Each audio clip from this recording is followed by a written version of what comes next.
as we make an attempt to comprehend the Scriptures in its entirety. Because, as I've said, the end is looking back to the beginning, and the beginning is looking forward to the end.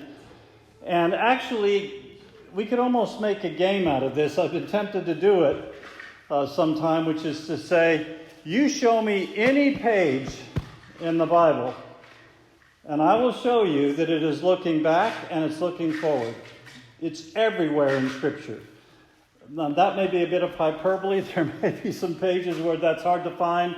But by and large, the vast bulk of the Scriptures is constantly looking back to creation and forward to the end. Not always directly and obviously, but in one way or another, it's all doing that. And that is why, I don't know how much you see this sort of thing, but the kind of study I do, I see it all the time. That is why the enemies of biblical faith are constantly trying to come up with or promote alternative explanations for the beginning and alternative prophecies, if you will, or projections about the future. Because it's perfectly obvious that for the human race, the beginning, where did we come from, why are we here, and the end, where are we going, what's our purpose, are constantly before us. And those that would like, perhaps under even the power of the evil one, who would like to undermine biblical faith, have to come up with alternative beginnings and endings.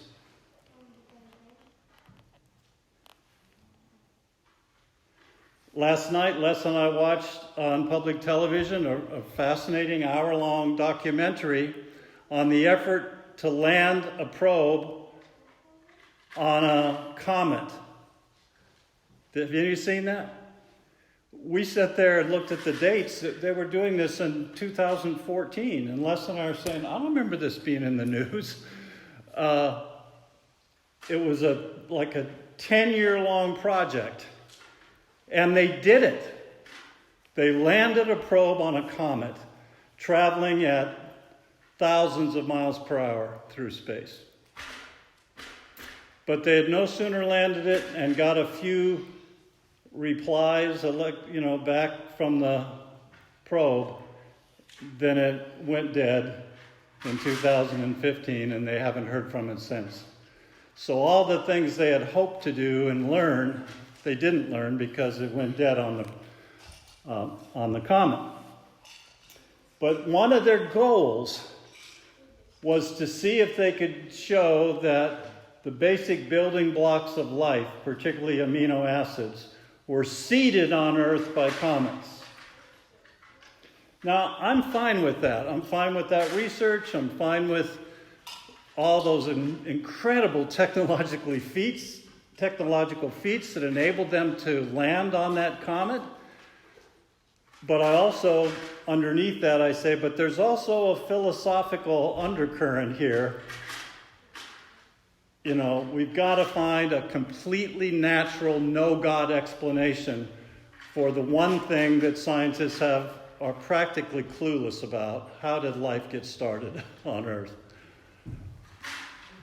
And if that's the way God did it, that wouldn't bother me. I'm not objecting to any of the research, but I'm just saying that that's constantly going on. There's this constant discontent with the biblical world and life view and a constant effort to find some other way to get around it, some other way to explain things that don't need God. And as I said in that bulletin quote that's there again this week, you can count on it like the sun rising. Whenever you hold God's funeral, there'll be something else to take the place of God. All right, so we jump back to the beginning, and the first thing I want you to see in Genesis 1 is, and most of what I have to say today is about time.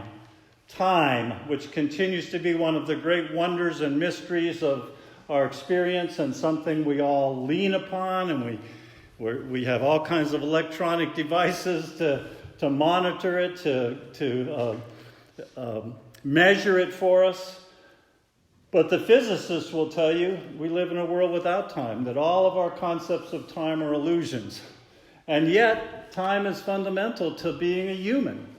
And God is the one who establishes time. In Genesis 1, verse 3, then God said, let there be light, and there was light. And God saw that the light was good, and God separated the light from darkness, and God called the light day, and he called the darkness night. Evening came, and then morning, the first day. Well, from a Christian standpoint, a biblical standpoint, that's the first mention of time in the Bible. We could say that's the moment when God created time for us. Maybe there was time before that. We don't know. But it's the first mention of time in the Bible. And then last time we moved down to verse 14 and following, where we saw on the fourth day that our typical translations are a little misleading, because there we see in verse 14, then God said, let there be lights in the expanse of the sky to separate the day from the night. They will serve as signs for festivals and for days and years. And I mentioned then that most of your translations will say seasons rather than festivals. I went back and looked at a bunch of translations. I have a big fat book that's 4 translations side by side. 3 out of those 4 translated it festivals, as does this Harper Christian Bible. And the other one translated it seasons. But the point to be made is that Hebrew word that's translated festivals or seasons occurs about 160 times in the Torah. And all the other cases, it applies to some sort of religious observance. A festival, a holy day, a temple service, or something like that. This is the only place where translators render it seasons rather than festivals. And so I'm suggesting, as many scholars are, that when a Hebrew read this, when this was written and was being read among the Hebrew people, they would have heard it as a reference to their religious cycles of the year.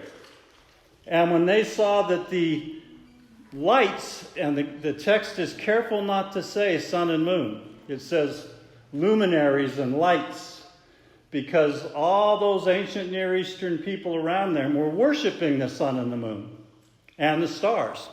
They were considering the sun, the moon, and the stars to be gods and goddesses.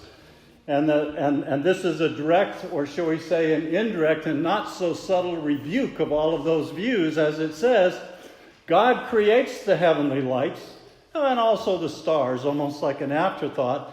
They are not gods, but they are signs for the human experience of worship cycles and days and years, which make up the environment, the time environment in which we humans live, prescribed so by God. So we measure months and years and all of that by the movement of our earth in relation to these heavenly bodies, right? Especially the sun and the moon. And that's prescribed by God. God sets that up. And so we live by it. So, moving on, we've seen 2 references to time now. The first day, first reference to time in the Bible. The fourth day, some particular statements about how time works, and time works as a series of signs given by God. This term signs is going to keep showing up all the way through the Bible.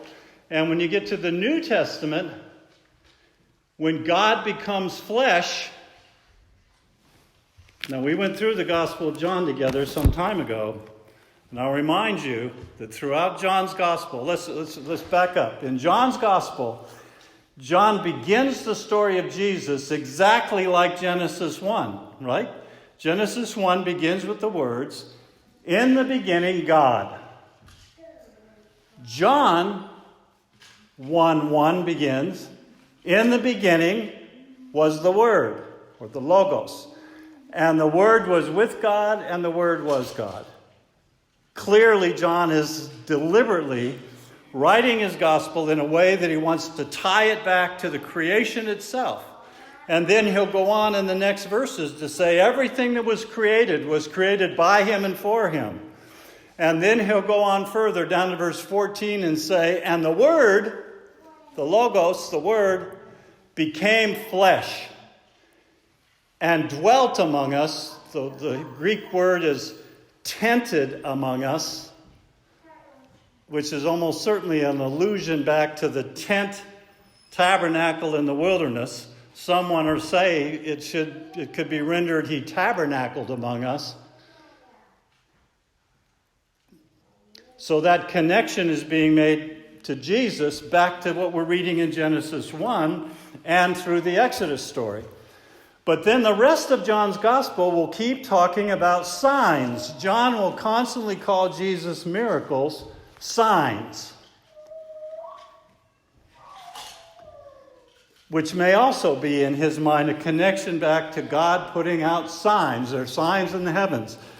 So when you look up at the heavens and see the sun and the moon and the stars at night, they are a call to worship. That's what they are. They're a call to worship. The psalmist gets this in Psalm 19 when he says, the heavens declare the glory of God. He gets it when he says that. He gets it that the heavenly stars and planets and sun and moon and all of it are a call to worship. Psalm 8, he will say, when I look at the heavens, I look at your creation, I think, what is man that you are mindful of him? Again, he gets it. He gets the sense of the wonder of the glories of the heavens and the cosmos. And he gets the sense of, Lord, how can you care about puny man in the face of all of that? And yet he goes on to recognize, indeed, God does care. Unexplainably, but wonderfully about puny man.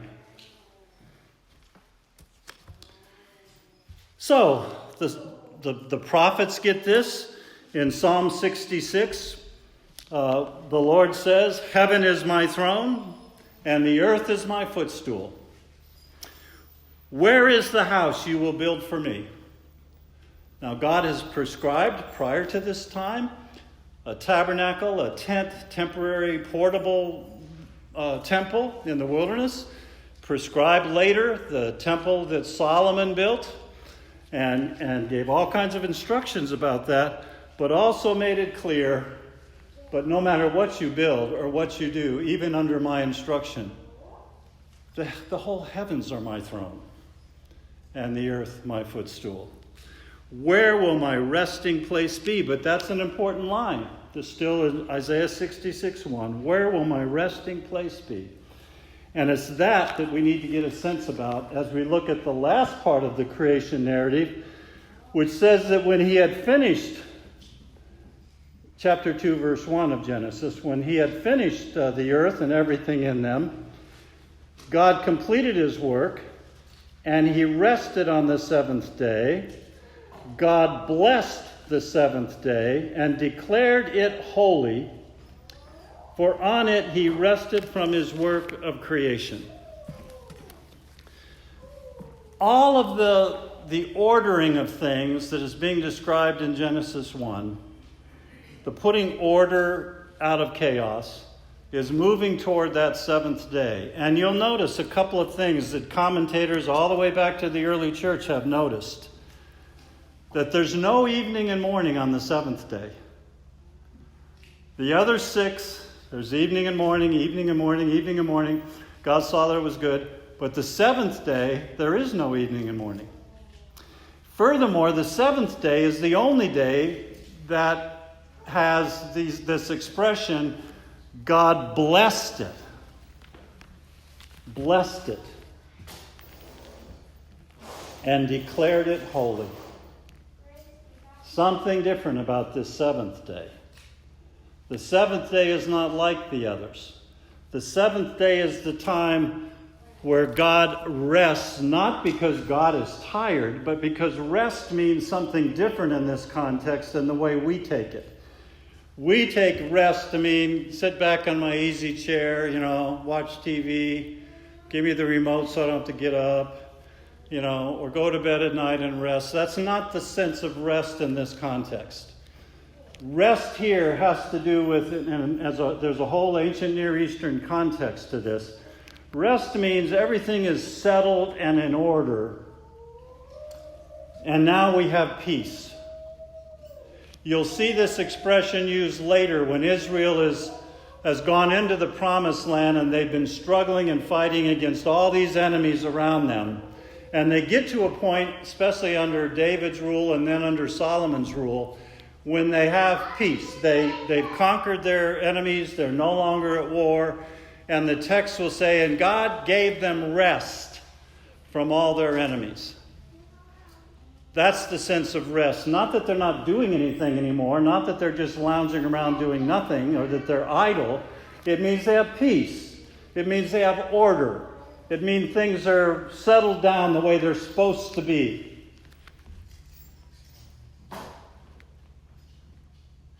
That's the sense of the Sabbath. That's the sense of God resting on the Sabbath day. He's rested from putting the creation in order. It's all done. Now God can settle down to what? Idleness? No. To governance of the creation that's now all in order as it's supposed to be. What we call providence in the history of theology. That God providentially continues to govern this creation. Well, his image bearers, the man and the woman, were supposed to be in the temple with him. They're supposed to be entering into this Sabbath rest with God as the image bearers, enjoying this rest with God in this holy place called Eden. But you know the story. They failed. They failed to live into that rest with God. They failed to obey God, and they're cast out of the holy place. And an angel is assigned to guard the entrance so they cannot enter it again. Because it's the holy place. It's the place where God was meeting them. After they'd sinned, we get this picture, this anthropomorphic picture of God walking in the garden and calling out to them, "Where are you?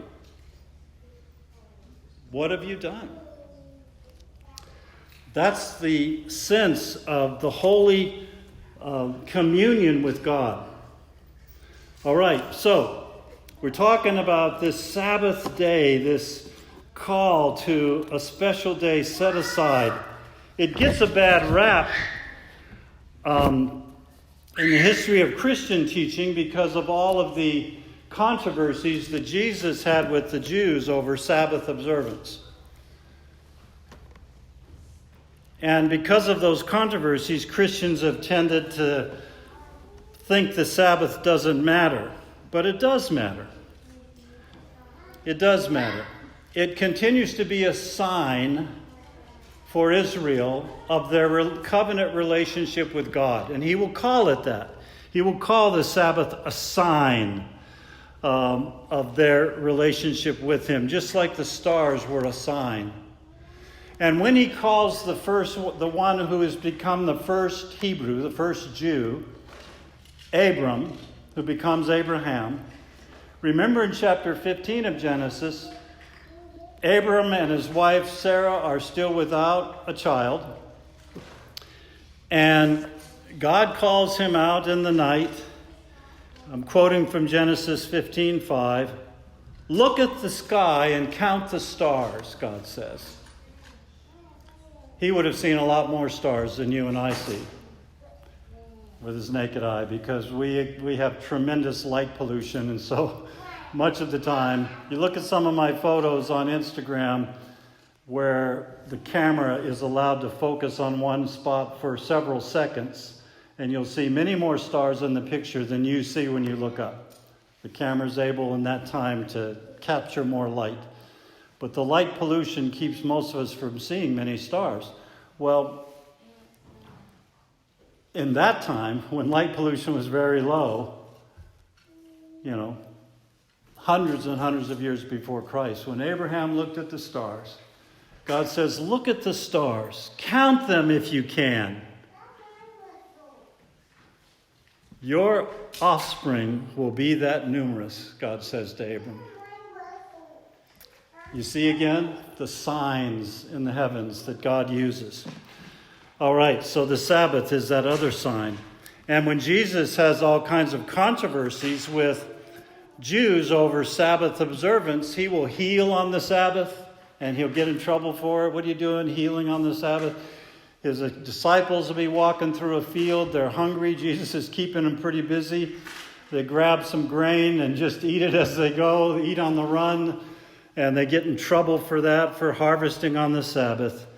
And those controversies bring out one of the most telling statements in the Bible about Sabbath. Two of them, actually. Where Jesus says the Sabbath was made for man, not man for the Sabbath. And then that's in Mark 2:27. And in the next verse, Jesus adds, for the Son of Man is Lord of the Sabbath. Wow.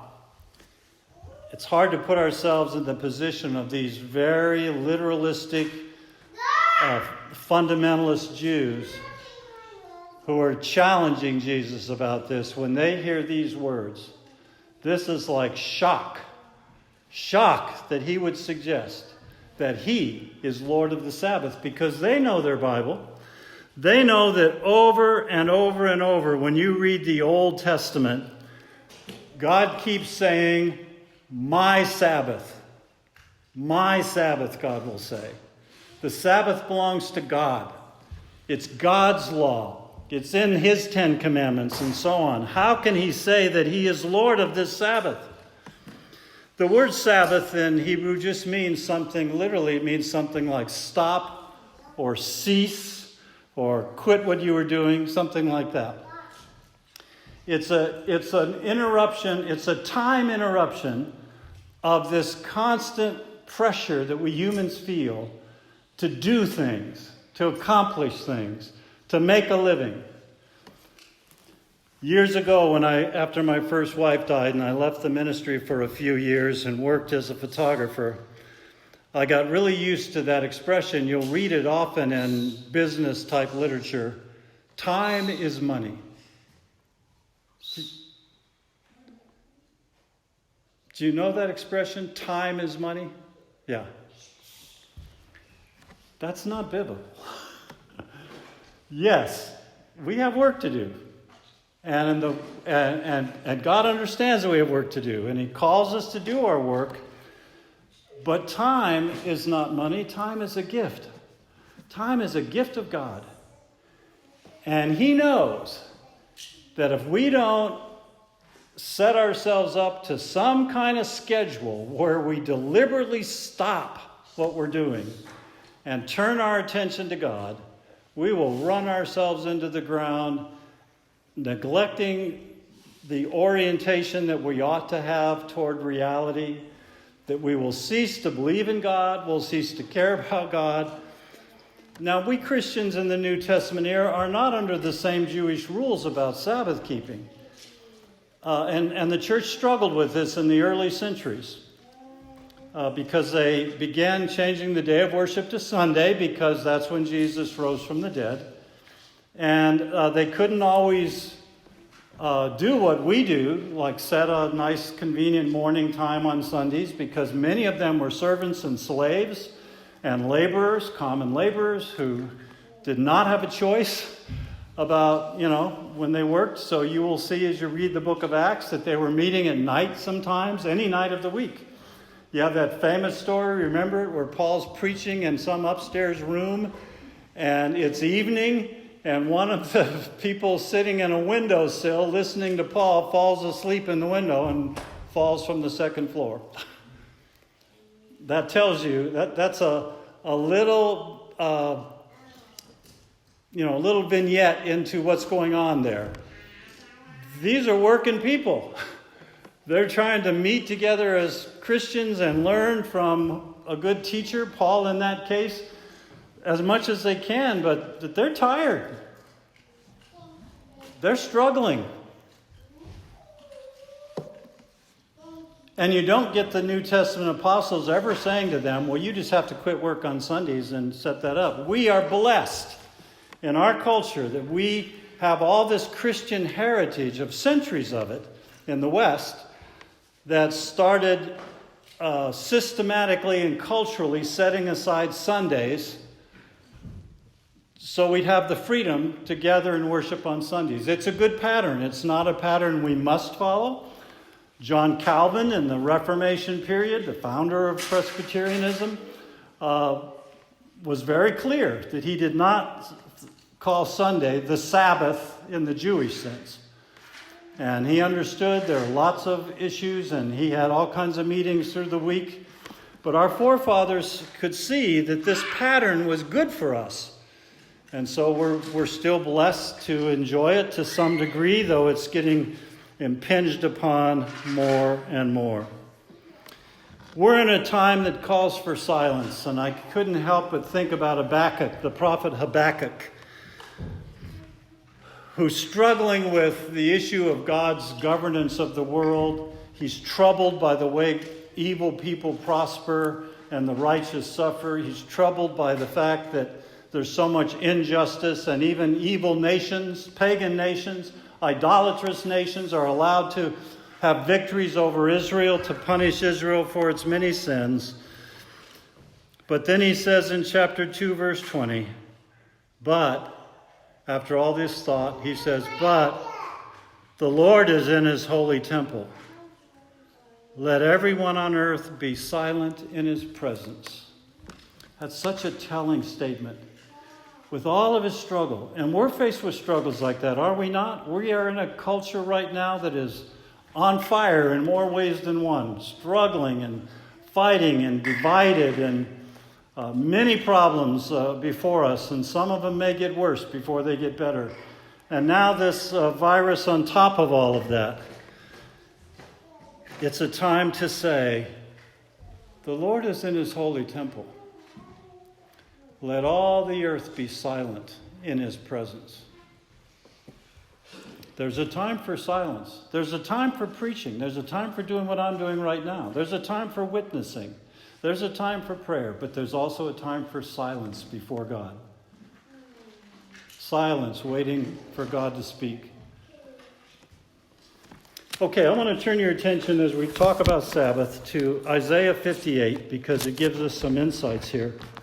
Isaiah 58, Israel is not doing very well in their obedience. And in verse 13, it says, if you keep from desecrating the Sabbath and from doing whatever you want on my holy day, notice again that expression, God speaking, my holy day. If you call the Sabbath a delight and the holy day of the Lord honorable, if you honor it, not going your own ways, seeking your own pleasure, or talking too much, I thought that was a fascinating end to that verse, going your own way or talking too much, then you will delight yourself in the Lord, and I will make you ride over the heights of the land and let you enjoy the heritage of your father Jacob, for the mouth of the Lord has spoken. Sabbath is about shutting down from our own preoccupations, our own pleasures, even talking too much, as it says. But that doesn't have to be on just a designated day of the week. Sabbath can be any time that you stop and turn from all the preoccupations of daily life and turn to the Lord. I grew up in a time, though I wasn't raised in a Christian home, but grew up in a time when Christians around me were practicing what they call daily devotions, right? A time aside, maybe early in the morning, maybe at night, could be any time, when they deliberately turned aside and tried to shut out all the preoccupations of life, of survival and all the rest, just to focus on a relationship with God. That is a kind of Sabbath. It's kind of a restarting. At the college, whenever we had trouble with our office computer, tech support would say, well, the first thing you do is you shut it down or unplug it and then restart. And that will often solve the problem. If your computer freezes and you can't get it to do anything, shut it down, restart. In a way, that's what a Sabbath is. In a way, Sabbath is a shut down all the things that concern you, all your anxieties, all your work, all your goals, all of it. Shut it down and get a restart.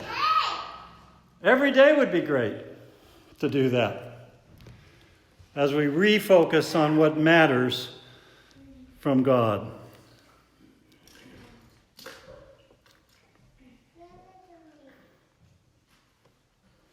The Sabbath orients us to God. It orients us to what our purpose is. What are you doing with the time God has gifted you with? That's what Sabbath asks us. That's what the whole tenor of Scripture asks us. Time is a gift of God. Why are you here? And what are you doing with that time? Do you reset your spiritual compass for God? I'll just finish with one more illustration from my experience doing astrophotography. Everything's moving all the time, and most of what's out there is fairly dim. And so if you want to get a sharp picture of something, stars or whatever, or a planet, you have to compensate for the constant rotation of the Earth. To do this, you have to line up your mount, your camera mount, with true north. To me, that's what, if you can line with true north, you can get the camera to stay focused on one thing as the Earth rotates. Right? So, in a way, that's what Sabbath is about. Get lined up with God, who is our true north. And if you get lined up with God in your mind, in your heart, in your soul, if you get lined up with God and His purpose for you and for His world, you can focus. You can capture the beauty and wonder of life. You can live into it as God intended. But you got to keep refocusing. Every time I set up to do that kind of photography, I have to find true north again and refocus the system. And we need to keep doing that in our experience, our spiritual experience. We need to keep refocusing on the purpose for why we're here and what we're doing. Well, I wanted us to move on this morning to Hebrews chapter 3 and 4. So I encourage you to prepare for next week. Sometime this week, read chapters 3 and 4 of the book of Hebrews, because that's where we move into a New Testament reflection on what we've talked about as rest. And you'll see if you'll read those two chapters, it picks up this concept of rest and Sabbath from the Old Testament, but puts a new Christian spin on it. All right? So, Lord willing, we'll come back to that next week.